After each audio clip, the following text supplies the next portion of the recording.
Hello, and welcome to the Art and History in Fiction podcast. I'm Gladys Strickland, and I am a writer of adventure thrillers that focus a lot on art and history and places around the world. And today we're going to be looking at York Minster, specifically the Chapter House and Mason's Loft. York Minster is one of the settings for my novel, The Stonemason's Secret, and specifically scenes take place in the chapter house and the Mason's Loft. So join me as we learn a little bit more about this historic building in York, England. Perched atop a hill in York, England, is the Cathedral and Metropolitan Church of St. Peter in York, commonly known as York Minster. It is the largest medieval Gothic cathedral by volume in England and larger than many in Europe. Like most medieval cathedrals, it took hundreds of years to complete. You can document the passages of time by changes in architectural styles. I visited York many times during the year I lived in England, and those visits often included a stop at the Minster. I spent hours roaming the building, taking in the medieval stained glass windows and the stone carvings that decorate many of the surfaces. In November of 1988, the south transept reopened following repairs after a fire. The ceremony was attended by Her Majesty, Queen Elizabeth II, and I stood across the street as she left via the south transept, and I even have a picture of that event. It should be no surprise that I chose York Minster as one of the settings in The Stonemason's Secret. While the characters visit several parts of the church, the action centers on two areas, the chapter house and the Mason's Loft. Here is more information on both. York Minster Chapter House. Built during the second half of the 13th century, the chapter house is located north of the choir. Access is through a vestibule from the north transept.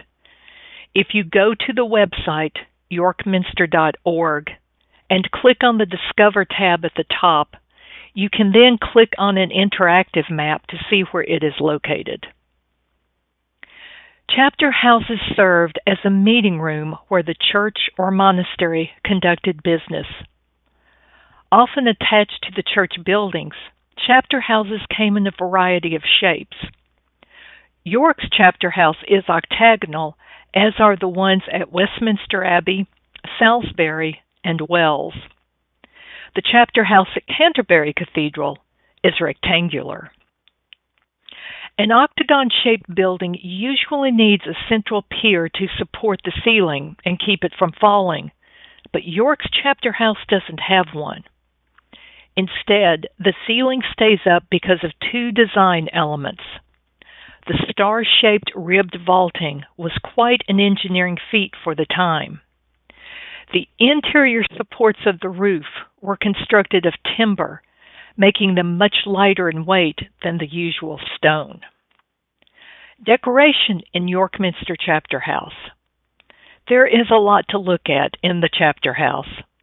Stained glass windows fill the upper two-thirds of 7 of the walls, while the 8th wall, above the doorway, is carved to match the tracery of the windows. Along the lower third of the walls are the highly carved stalls containing seats for chapter members. A vaulted canopy is over each stall, and carved heads, animals, and foliage adorn the walls over and between them. If a chapter member became bored with the business being conducted, they had plenty to look at. Stylistic connections between York Minster and Beverley Minster. Beverley is about 25 miles southeast of York. Many masons that worked at Beverley came from York Minster, bringing stylistic trends with them. The chapter house at Beverley was octagonal, like York's. Destroyed during the Protestant Reformation of the 16th century, all that remains are the stairs leading to it in the north choir aisle of the minster. It is not known if there was a central pier or not. Several of the carved heads in York Minster's chapter house have eyes where the center was drilled to represent the iris. This same detail is on a handful of minstrel carvings along Beverly Minster's north aisle. The Mason's Loft at York Minster. When I began writing the scenes set in York Minster, I visited the York Minster website. It had been 30 years since I was there and needed to refresh my memory. I discovered the Minster now offers tours of the Hidden Minster, and one of those was to the Mason's Loft. The Mason's Loft? I had no memory of that part of the Minster. Could I have somehow missed it on my many visits? More internet searches provided an answer. The loft is on the level above the chapter house vestibule and follows the same L-shaped floor plan. Over time, it was more or less forgotten about. During the late 1990s, repairs to the vestibule reopened the loft and led to a thorough investigation. After the research was completed, the area opened for special tours. You can see the vestibule connecting the north transept and the chapter house on the interactive map of the Minster I mentioned earlier. No wonder I didn't know about the Mason's Loft. It hadn't been rediscovered when I was there. Returning to my book, I wondered how I could use the space in The Stonemason's Secret. Since the story revolves around clues left by Beverly Minster's master mason, who previously worked at York, it seemed a perfect connection. Purpose of the Mason's Loft.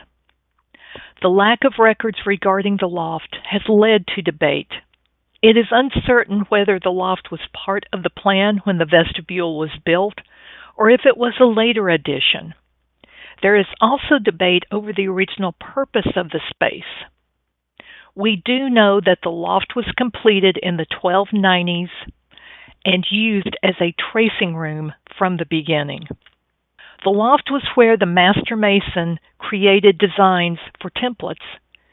Thin layers of plaster of Paris covered the floor in one area, which the mason used to create the designs. Next, the designs were transferred to thin wood or metal templates. These went down to the stone yard for use by the masons. If you tour the Mason's Loft, the tracing floor still shows designs etched into it centuries ago. Some of these can be identified in the Minster and other nearby churches. Features of the Mason's Loft.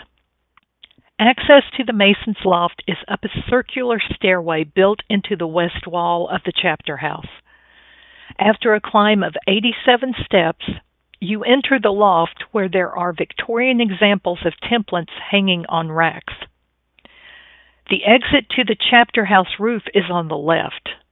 Going right, around the corner onto the other section of the L is the tracing floor. And along one of the walls is a garderobe. A garderobe was an early toilet that was flushed as rainwater ran off the roof. Among the roof timbers in the Mason's Loft, some of it is original, with the wood dating before the 1290s. The chapter house and Mason's Loft aren't the only locations in the Minster in the Stonemason's Secret. I also have characters explore parts of the nave, the south transept ceiling, and the central crossing.